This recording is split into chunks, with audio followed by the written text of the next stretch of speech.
Troubleshooting carburation problems for some technicians can be very frustrating at times.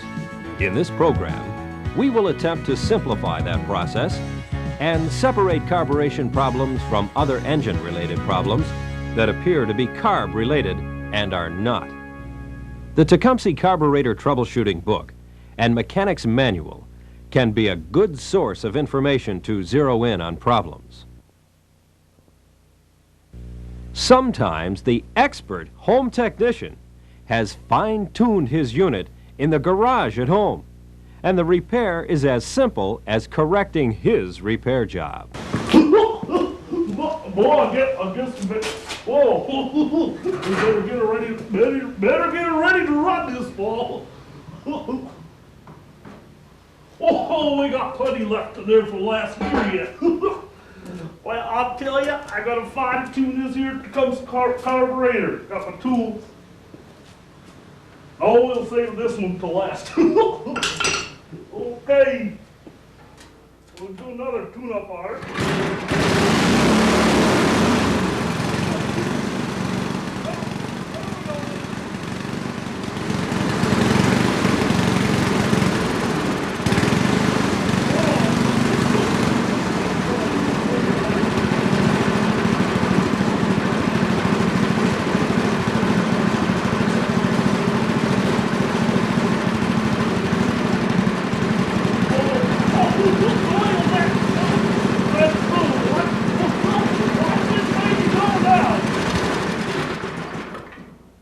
You dirty, rotten. No.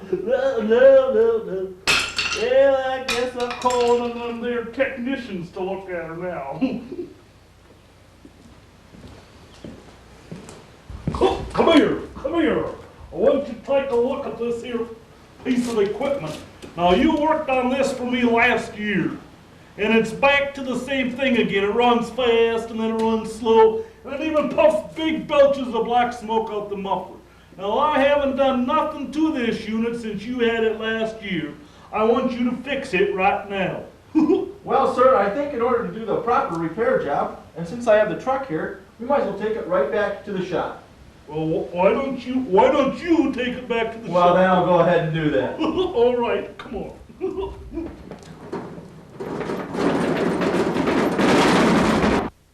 The first step to take is to assess the condition of the unit to be worked on. What kind of maintenance has been performed? Has the air cleaner been replaced? Is it plugged? Or has it been removed completely? Check these areas. If it is a polyfoam element, has the oil settled in the filter, or has it been over-oiled? Either condition can create a rich running engine. With a dirty element or the air cleaner removed, dirt may have been allowed to enter the engine and caused internal problems to the engine that, in fact, may not be related to the carburetor.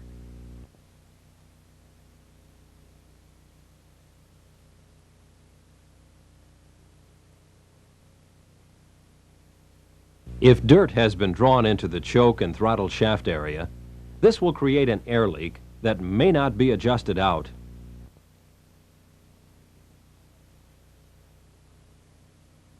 Tecumseh has been placing dust seals on many shafts and chrome plating them to cut down on dirt wear in this area.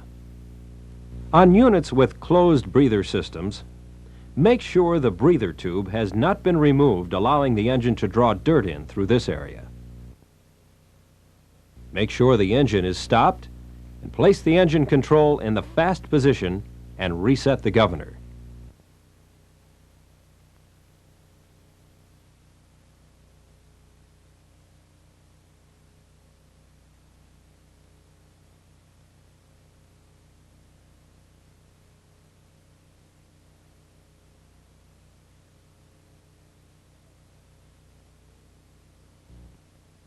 Check the linkage to make sure it is hooked up properly. Let's attempt to recreate this situation. Let the engine warm up 3 to 5 minutes. Find the lean and rich of the high-speed adjustment screw and set in the middle of turn. It is best to find the lean first and then the rich. Finding the rich first tends to make the technician go past the actual lean drop-off.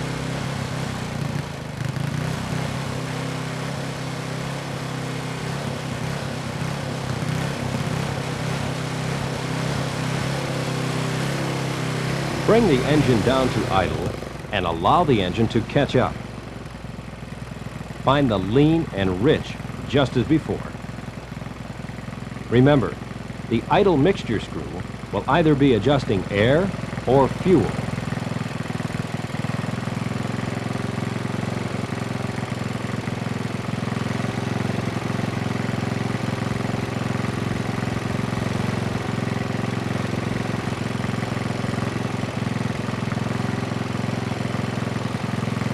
Take the engine back to high speed.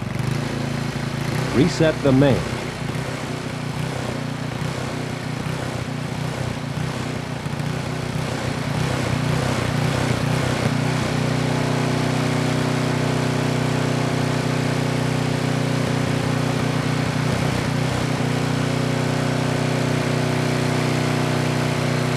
Return the engine to idle and reset the idle.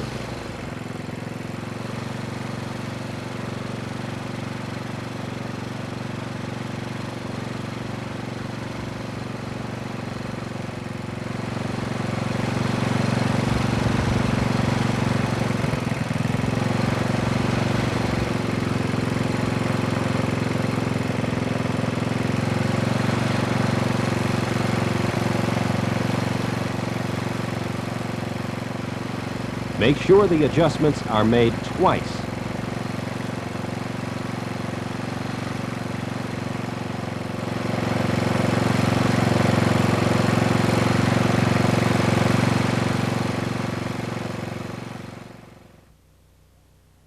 Check the microfiche card 30 for the proper idle and high speeds of the engine being worked on. If these procedures have not taken care of the problem, there are some other areas to look at. Is the equipment of seasonal nature? Has it been stored for a while? Check the fuel for being stale or dirty.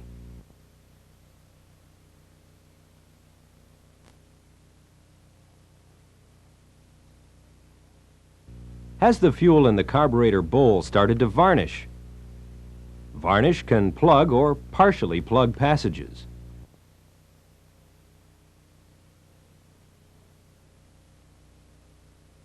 If there is a white scale on the carburetor body, it is evidence of water in the fuel. Once this oxidation to the aluminum begins, as shown here in its early stages, there is no stopping it. Therefore, the carburetor should be replaced with a new one. Air leaks at the carburetor gaskets can cause a hunting condition as well. It's a good rule to follow that any time a gasket is disturbed, a new gasket should be used in its place.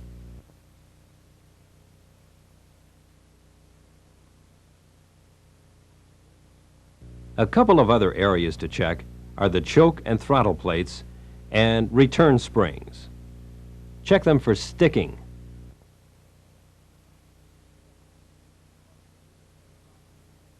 This customer thought a good, solid rap with a hammer would take care of a sticky throttle. Instead, it created an air leak at the throttle shaft from the bowl side.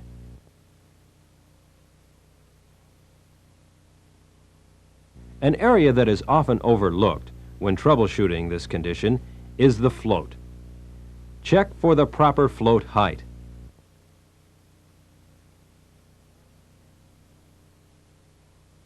And worn shaft and bosses, along with leaks.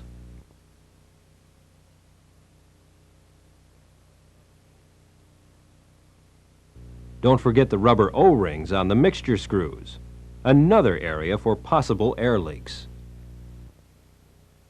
If the engine will not accelerate, check the air cleaner.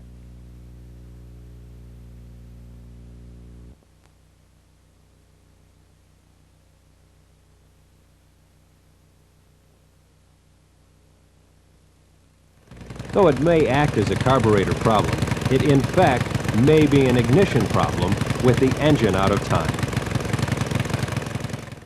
If the engine dies in between idle and high speed, the idle secondaries may be plugged, the result of dirt or varnish contamination. Be sure to remove all Welch plugs before cleaning the carb in cleaners. Let's proceed to yet another frustrating situation. The engine runs fine at high speed, but will not idle. The first step to take would be to check the mechanic's manual for the proper idle mixture screw preset, or the setting that you have found to work for you from past experience. Preset the idle speed by turning the crack screw out and then in until it touches the throttle plate, and then one turn. This will give you a ballpark idle speed setting. Then, recheck many of the areas that we have already discussed, such as worn choke and throttle shafts, adjustments on the mixture screws, bent choke and throttle plates, governor adjustment and float setting. Check the fuel system for dirt, varnish, water, and possibly a sharp bend in the fuel line. Don't forget the gaskets. When the carburetor floods, it is generally dirt in the area of the inlet needle and seat. Some repairmen put the seat in upside down. Remember, the groove goes into the carb body. There are a number of ways to remove the seat. A shot of air pressure, a crochet hook, a paper clip with a hook on the end will all do the trick. To insert a new one, place a drop or two of oil on the seat and press it in until it bottoms out. Use a punch or a point plunger. Please don't use metal screws that could damage the inlet cavity bore. Check the float for a hairline crack or hole that would cause fuel to enter the float and sink. If the atmospheric vent hole is plugged, the carb will flood also. Sometimes, on a rebuild job, it may be necessary to loose the bowl nut and turn the bowl a little and then reposition the bowl to stop a flooding condition. This reseals the bowl gasket. If the carburetor is leaking around the fuel fitting, remove the old fitting and insert a new one. First, remove the old fitting.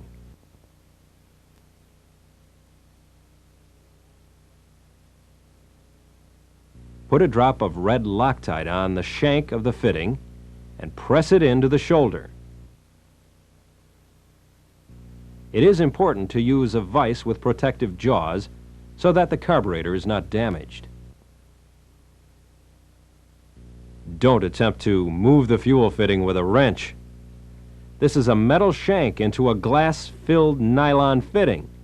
The turning action will only damage this bond and can cause a leak. Overspeed at high speed and idle are generally the result of a lean condition at those speeds. Check for air leaks. This is done after the governor has been set to eliminate that problem. There are times when the engine is still hard to start after the carburetor repair has been made. One of the major causes for this condition is that the speed control panel has not been reset. To set the speed control panel properly after it has been removed is to first make an adjustment tool. Use a coat hanger or another piece of straight wire about the same diameter. Cut it about 6 inches long. Run the wire through the control panel, through the choke actuating lever, and through the choke plate.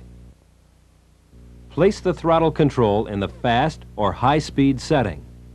When all three are aligned, tighten the control bracket down.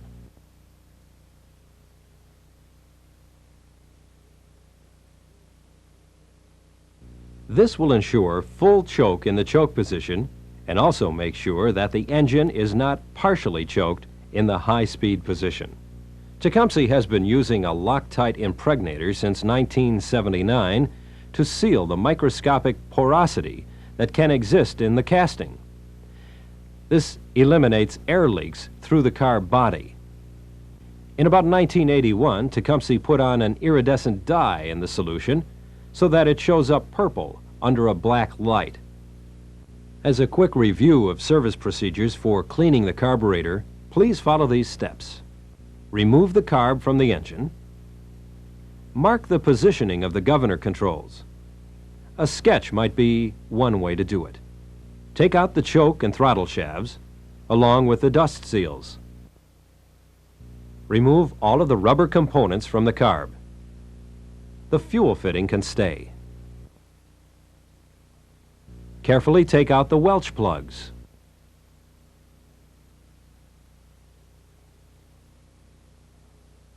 Soak the carburetor in a commercial carburetor cleaner no longer than 30 minutes. Some cleaners are so harsh, this may be too long. So, know your solvent. Use compressed air and soft tag wire to clean the passages.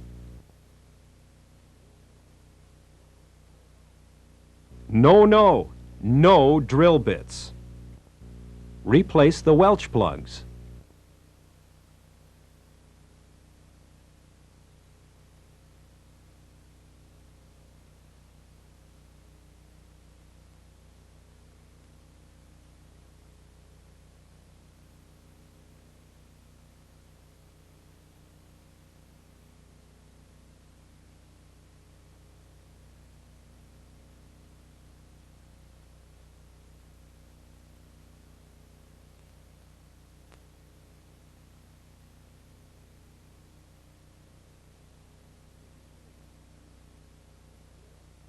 If you're worried about sealing, use nail polish on the plugs. It dries fast, and it's thick. It doesn't dissolve in gasoline. Please use new replacement shutter screws. They have a dry adhesive on them to keep them from coming loose. The next question you have is, can I use Loctite on them? It has been our experience that some people feel if a little Loctite is good, a lot is better. The Loctite runs down the shaft and in most cases fastens the throttle in the wide open position. The operator starts the engine and boom, positive crankcase ventilation, a hole right in the block. There are not cut and dried solutions to carburetor problems, but we hope that we have helped you find some answers. It may take some extra effort to troubleshoot carburetors. There are no shortcuts, so take the little extra time to do a thorough carburetor job.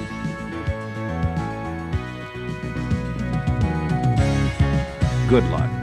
Keep an eye out for other Tecumseh video presentations to help you in the repair of the Tecumseh product line.